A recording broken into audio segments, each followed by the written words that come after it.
For today's episode, I'm going to shake things up a bit by opening with a short story from my collection, Stubborn Silence, which is forthcoming this fall. And then over the next few episodes, we'll explore some of the social issues that I touch on in this story. Today's focus will narrow in on being welcomed into spaces we belong or deserve to be in, as well as those we don't belong or shouldn't be in.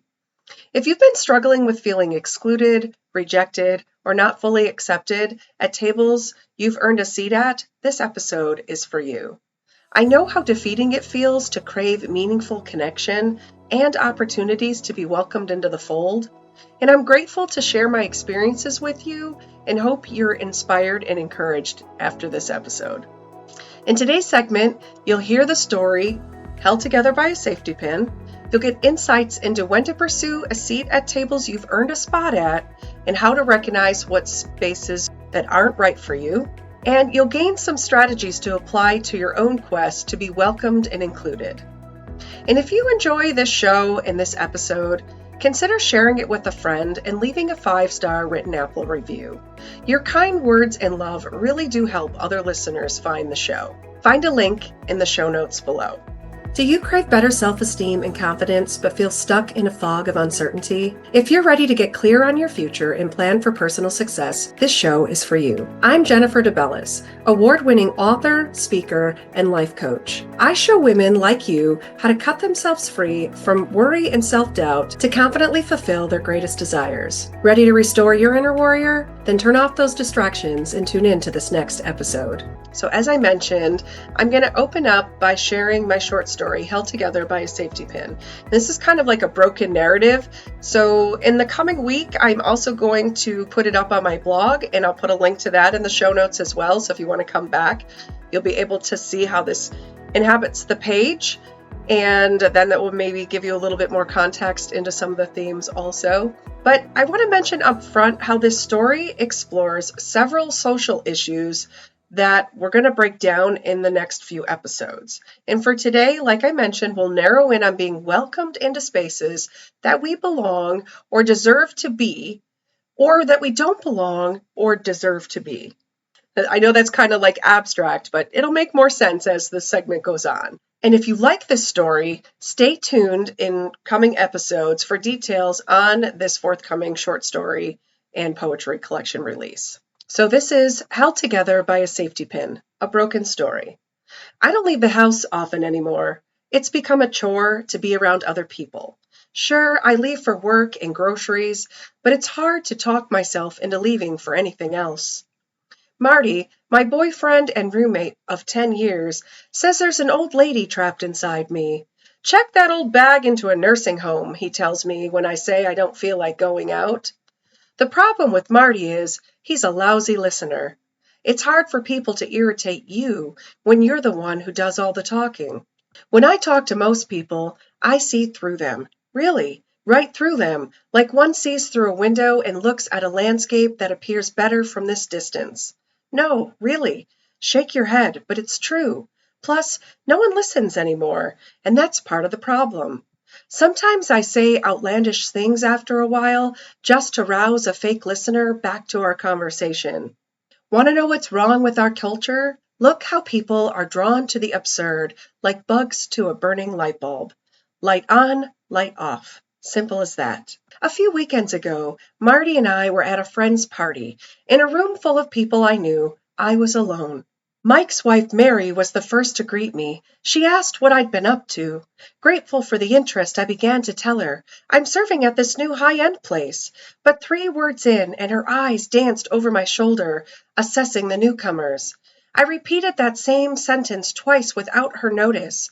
I heard about Mike's pickle prick problem. His what? She snapped back to attention, but only for a moment, before moving on to Debbie, who just walked in with Pat.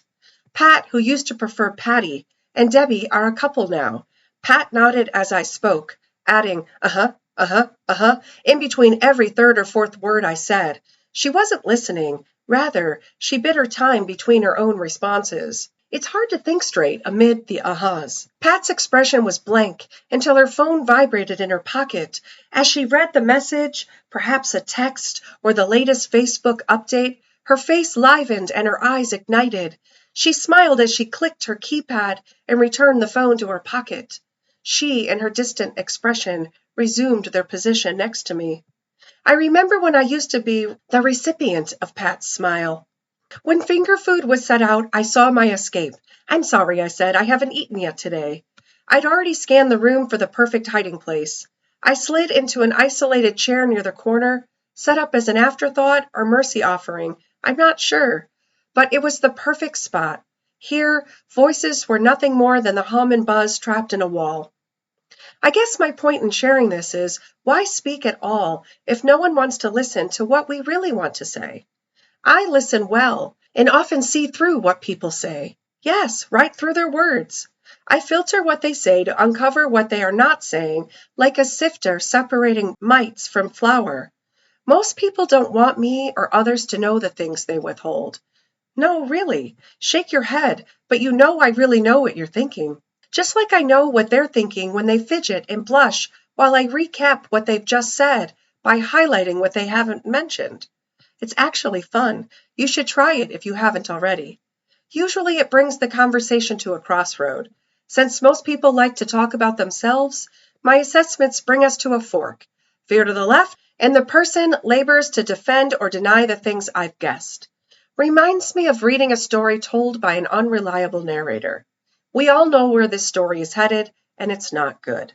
Take the turn to the right, and the person prods me for their life's meaning and future.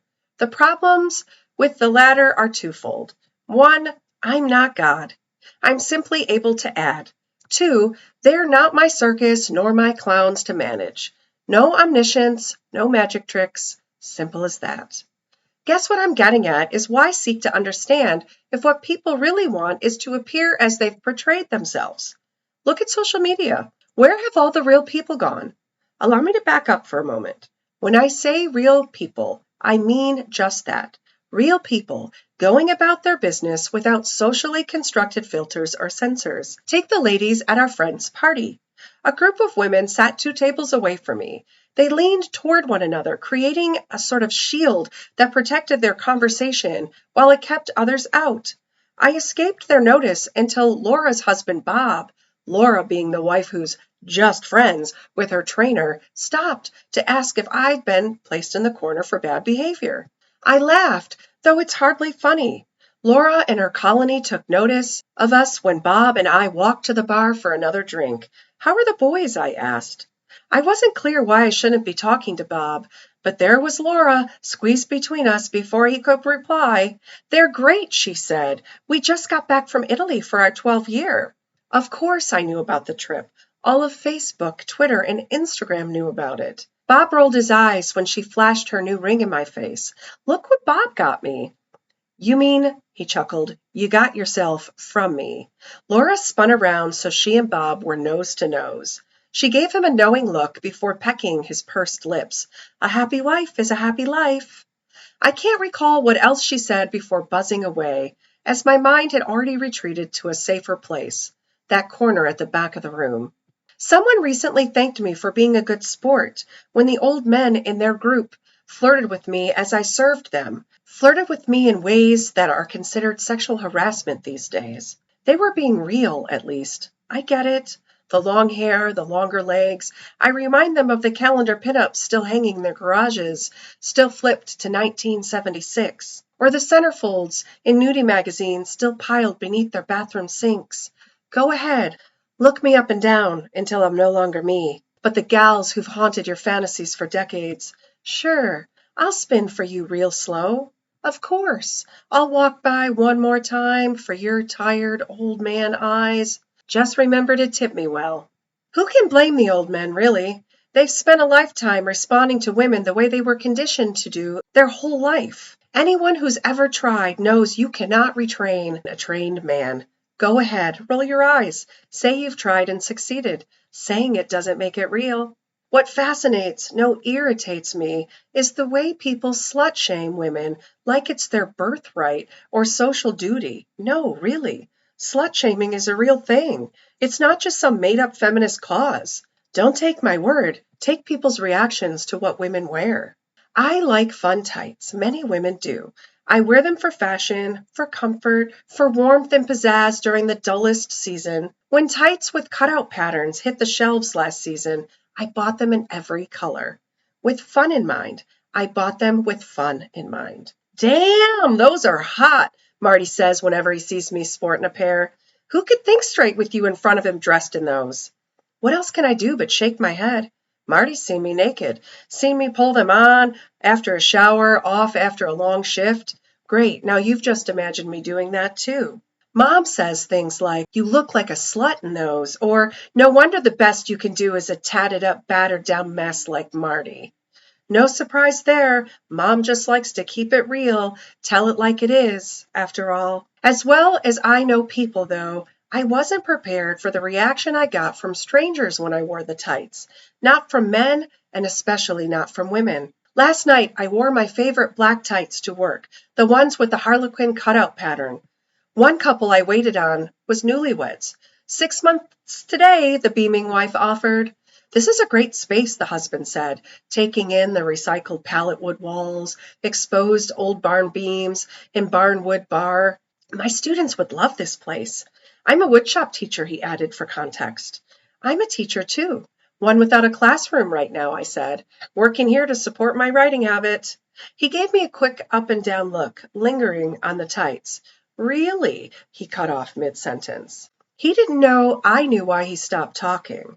Neither was the little Mrs. hip to the fact that I saw her in the wall mirror, crushing his toes as we talked. The sharp pinch to the inner thigh is what got him, though, what would get him through the rest of their time there. Anyway, I shifted back to the reason they were there. What can I start you off with? A bottle of revenge, the wife said. That's a Cab Merlot blend, right? Yeah, it's a Cab Merlot Zin blend, I added. I reached behind my neck to flip my overheated hair and locked loose my sea rock beaded necklace. The T-pin slipped from its ring and the necklace crashed to the ground.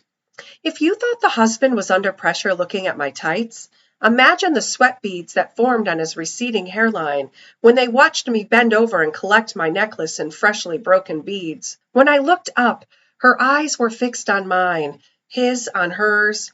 It was hard to miss my sweat trail that matched his. What neither of them knew, would ever know, is that the sweat beads forming on my forehead were because the safety pin I wore to hold my slip to my skirt came undone just before the necklace fell from my neck. The pin tip pierced my spine in waves as I scrambled to collect my scattered things. Sorry, I offered as I stood. The wife's expression softened, her hand still on her husband's thigh, her thumb and forefinger ready for another round. Can you bring a gluten-free menu with the wine? Absolutely. I turned and walked away mid-word, hoping to dull my faked enthusiasm. The wife was craned over the husband's shoulder when I returned. Her intense posture relaxed, and she quit whispering when she knew I was in earshot. Her lips curled back into an affable smile. What's that? She asked after I set down a small platter between the two wine glasses. Our newlywed special, I passed her the gluten-free menu. It's the least I can do. She placed the menu in front of the husband. He's the one who can't have gluten. I can't have dairy, though. She pointed at the dip mound in the platter's center. It's our signature hummus. I let my smile reach my eyes. Her pores would purge that garlic for days. Figured the veggies were also a safe bet for you guys. His arms still slack at his sides like they were when the couple was first seated, the husband stared at the menu. He was the portrait of a returning soldier defeated at the entrance to his own hometown. I'll be right back with the revenge. One of my favorite parts of my job was playing the role of sommelier. It helped make dealing with people bearable. And there really is an art to serving wine, to pairing it with the right foods, making patrons feel important in the selection, then like experts and accepting it. I presented the wine bottle to the couple by slipping it from my swaddled arms to the table's edge, where I twisted the corkscrew and popped the cork out in a swift gesture.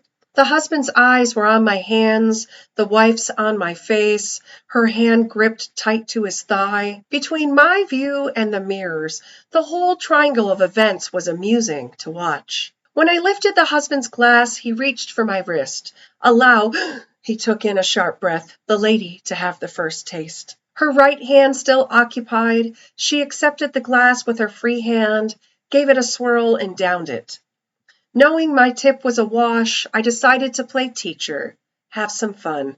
Before she could respond, I said, "The first sip opens your palate. The second is when you experience the wine's full bouquet." I tipped the bottle toward her glass and poured another taste. She nodded, and for the first time since the couple was seated, the wife removed her hand from the husband's thigh. "Excellent," she said after the second sip. I filled their glasses, took their dinner order, and got the heck out of there before anything else could cost the poor guy another welt. I waited for the missus to visit the restroom before collecting the bill from them. "First marriage?" I asked, but I already knew the answers. "Mine, yes. Second for the wife. She means well," he said. "Good luck," I said back. "She just gets weird around pretty girls, especially dressed the way you are." Now, I'm sure he meant well. About what, I'm still figuring out.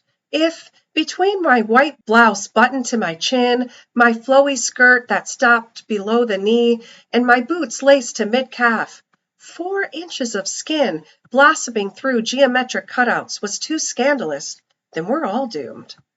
In the time I took to mull over my safest replies, the husband finished his thought. "If you wore those while teaching," he paused to point at my legs, "none of the boys would pay attention to your lesson. I know I wouldn't." His laugh was genuine. It was deep-gutted, woody, like he'd finally cut something loose and could breathe again. "Really?" I nodded and collected the billfold from the table. I smiled at the wife heading back to the table. Her plunging cleavage bobbed with each step. When our paths crossed, I noticed she'd undone a couple buttons on her blouse to open up her neckline. The satin bow of her bra now peeked from above a taut button ready to give away at any moment. Not my circus, not my clowns, I reminded myself. "Good luck," I offered over my shoulder, this time for her benefit. The wife's cheeks flushed. "On what?" "Your new marriage. Happy 6 months," I said. I dipped behind the counter to help another couple without waiting for her reply. The thing is, some days I feel like my sanity, the world even, is held together by a safety pin. One wrong move, wrong word, and the pin unhinges and lets everything fall apart. Mom says I was born safety challenged, and I'll die safety challenged. She says my fear of commitment and having kids is proof. Wonder what her 3 marriages and divorces say about her safety challenges. What's safety anyway? Some false security blanket we wrap ourselves in that's supposed to separate us from harm? The only safety I've ever known is internal. You can't expect it from others. Their resolve is flawed by their motives and by their quest to get what they want any way they can. There you go, shaking your head again, but you know it's true. Tonight I promised Marty I'd go out with him. Dinner and dancing. Less chance for conversations or interaction with others this way. Marty gets home from work early. I'm almost ready for our night out. He slips the noose of his tie from his neck and tosses it into the pile for the cleaners. Taking me in from head to toe, he says, "You're the reason I get through the day." He pulls me into a tight hug and kisses me hard on the lips. I pull away from the kiss, but leave our bodies pressed together. Red lipstick rings his lips, stains the skin around them. I imagine my own reflection mirrors his. But I'm intrigued by what's reflected in his eyes. No fear, no regret, no holding back. "Ditch the pin," he says when he releases me. Who gives a shit what people think?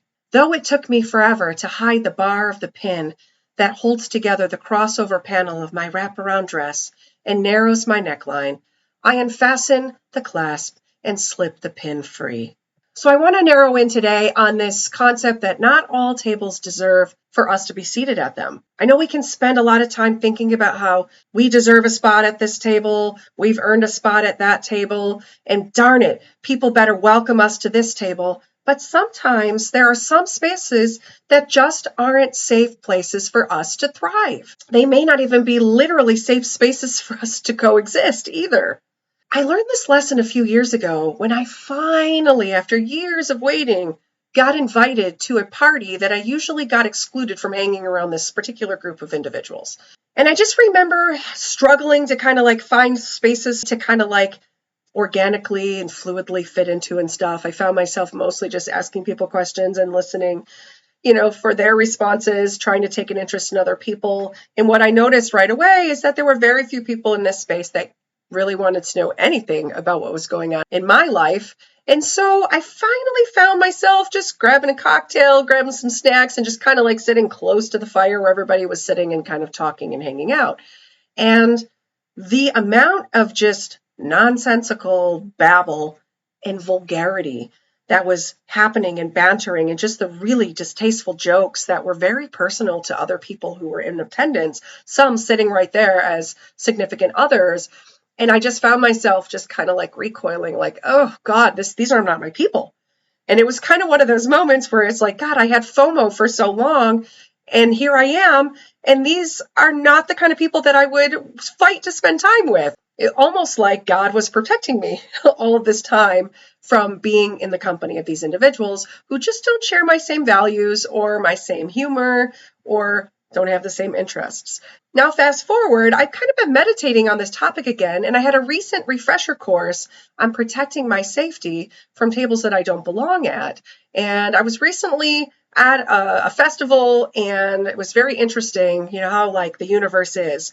You have something on your heart, or you have something on your mind, or you just talked about somebody or something, and then boom, they're in your path. So it was one of those instances where I was with a loved one, and she had just called my memory back to something because she said, I can't believe you're going to go to this individual's event, because she, in particular, the woman, is always awful to you.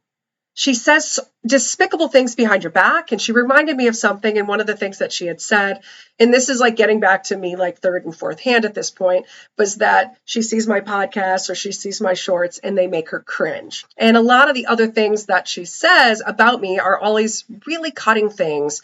And of course she wants them to get back to me. And I kind of sometimes laugh because I'm like, the irony here is that, first of all, I'm not offended by the things that you say, because you say a lot of awful things about a lot of people. And so it's like, consider the source in that instance. And it says more about that individual than it does about anything that she could possibly say about anybody else, even if it has a merit of truth. But the irony is that here's a woman who just spends a lot of her time criticizing other women in very degrading ways. And that's a lifestyle for her. And that's cringy.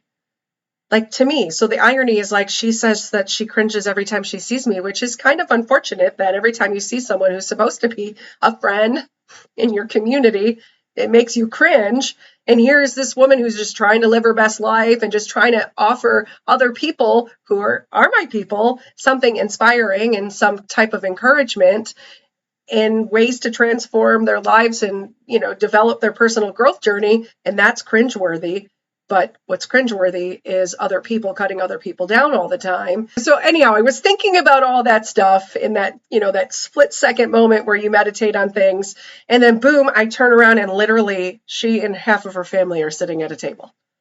And I'm like, oh, I guess I'm going to be confronting you and engaging in some kind of exchange with you today, right now. So interestingly, we're talking about being welcomed or deserving a spot at a table or knowing when not to sit at certain tables that aren't for you. There's a table involved in this particular story. So the first thing is that they're all sitting at this table and I'm standing at the end of the table. So I'm there conversing, but I'm not sitting down at the table. And there was this kind of like awkward exchange that I had to navigate. Right away, the husband is kind of looking me up and down. He's really close, and it's kind of creepy.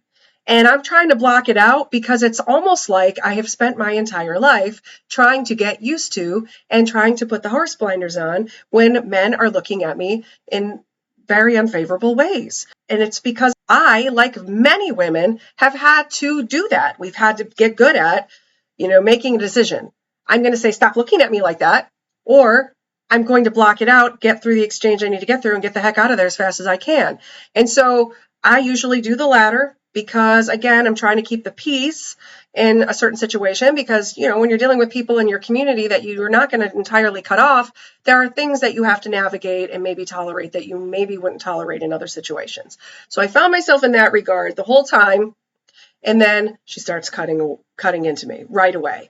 And I'm at a festival. So of course I have this cute sundress on, but to give you some context, it's covering everything. It's a little flowy because I don't want it to be too clingy because I'm eating food and things. So I don't want to get like bloated and then look bad in the dress. So I have this cute sundress that is just above my knee. It does have spaghetti straps, but it's like higher cut. And I'm feeling my girly cute self because I love sundresses and sandals and it's summer. So what do you think I'm going to wear to a festival? Sundress and sandals. And she says, I hope you're not going to dress like that for the party we're having. And at first I'm like, what? And she's like, because I can't be responsible for anything bad that any of these young boys do to you when they see you dressed like that. And I was like, there were so many instances that I was like, this is wrong on so many levels, but she said it so sincerely. And I was like, okay, first of all, I'm probably going to have a sundress on because again, I like sundresses and it's summer. And I was just thinking, not that there's anything wrong if you were wearing something revealing, but I was thinking, God, I actually put care that I shouldn't have to put into making sure that I'm covered so that I am not like, I don't know if you can legitimize it. I'm not legitimately putting myself out there in a particular way that someone could say, oh, you look slutty. And that's just a really horrible place to be in. But it's a thought that I have in my head when I'm looking in the mirror to make sure, like, do I need to put another layer on to cover up these straps or do I need to do that? And that's an awful thing that women have to deal with, but we have to deal with it sometimes. And so here I found myself, like, I kind of put some care into making sure that even when I bought this dress, that it was covering all the right stuff and that it was long enough and all of these different things. And now you're criticizing how I'm dressed and you're saying that if somebody does something bad to me, that I invited it. And there's all kind of problems with that. And we can talk about that in another episode. You can fill that blank in, but it's obviously a topic that's very close to my heart. And I just was like, I kind of wrapped up that conversation, obviously got the heck out of there, tried to be as pleasant as I could. But, it's a conversation that's kind of been sticking in my head. Like, how much access is this person going to have to me in the future? I'm revisiting that because, like, clearly my idea of community friendship and her idea of community friendship are not the same. And I have to protect my safety and I have to protect my loved one's safety as well. So, that's kind of simmering on the back burner of my meditations. And all humor aside, like including the comedy becomes tragedy kind of theme that really felt like it was playing out, not all tables are meant for us to sit at. And the trick here is to find the ones that we should take a seat at. And I know it's challenging in this FOMO world to wrap our heads around the fact that sometimes we're better off not being in certain spaces, even if it feels like we are the only one missing and we're missing out on the fun or we're missing out on all the action. Sometimes it's for our good. And so the real challenge is, how do we find the tables that we should take a seat at? Over the weekend, I was like at a writing retreat. Both days that I was in this workshop, I got blessed to sit at a table with young adults who are aspiring writers who immediately picked up on the more established writers in the mix. And every chance that these two individuals in particular that I want to talk about today, every time they had a chance, they were asking genuine mentorship types of questions. And it was really exciting. I found it really refreshing and surprising that here I felt like God was using me to speak into someone else's journey in all these areas where I had experience and I had a wealth of knowledge to offer them, things that they really couldn't just Google and look up. And it was a really great experience thinking about the duality of sitting at a table where we belong and that iron and sharpening iron concept and how sometimes we receive and sometimes we give. And that's really the beauty of meaningful connection. And one of the things, so I'm going to wrap up this episode and I'll pick up the next episode by finishing up this conversation and a couple other conversations that are centered around sitting at tables where we just don't belong or don't fit and finding the ones where we do, is that I had this unique opportunity to kind of get some thoughts out that I want to share with you as well today. So here I was meditating on this talk that I wanted to give on the podcast today. And here I have this opportunity to kind of bullet out some words of encouragement and some strategies to try out right away. It's all free too. You don't need any resources for these things. You're literally just changing your actions and your behaviors and deciding where to go and where not to go. And so my biggest point of encouragement was, number one, find your people. Stop spending time with the wrong people and keep yourself open to meet and hook up with the right people, and put yourself in spaces where these people are also interacting and looking for meaningful connection. So get off of your phones, maybe stop swiping a particular way and thinking you're going to have meaningful engagement that stems from that. Get out there and find things. There are so many outlets that exist. And even if it's just going into the space where you might find other people and asking questions and looking for programming and those types of things. And then my second word of advice was value being alone over being in bad company. So I know I kind of said that in the first point, but really value it. And then fill that alone time with valuable activities and things that you like to do. Don't sit and mope behind your phone or your computer or your iPad and look at the social media and get FOMO about what everybody else is doing out there. Value being alone over being in bad company and filling that with good things. So whatever your hobbies are, whatever your interests are, even if there's things that you have to get done, figure out how to do that instead of sitting behind a screen and starting to feel worse about yourself about being alone.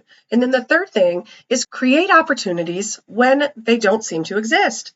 So a lot of times you have to ask. I remember when I went back to college and they didn't have any type of writing community or any type of outlets for writers. And I was like, dang it, like that's not acceptable. And so I literally co-founded a writing club and we put it out into the community, and the college helped us, and they gave us spaces and they gave us resources and all these amazing things. And it was because I asked. And then of course I put foot to action and I created this amazing safe space for writers, poets, musicians, artists, just bringing all these creatives together. And we did so many amazing things.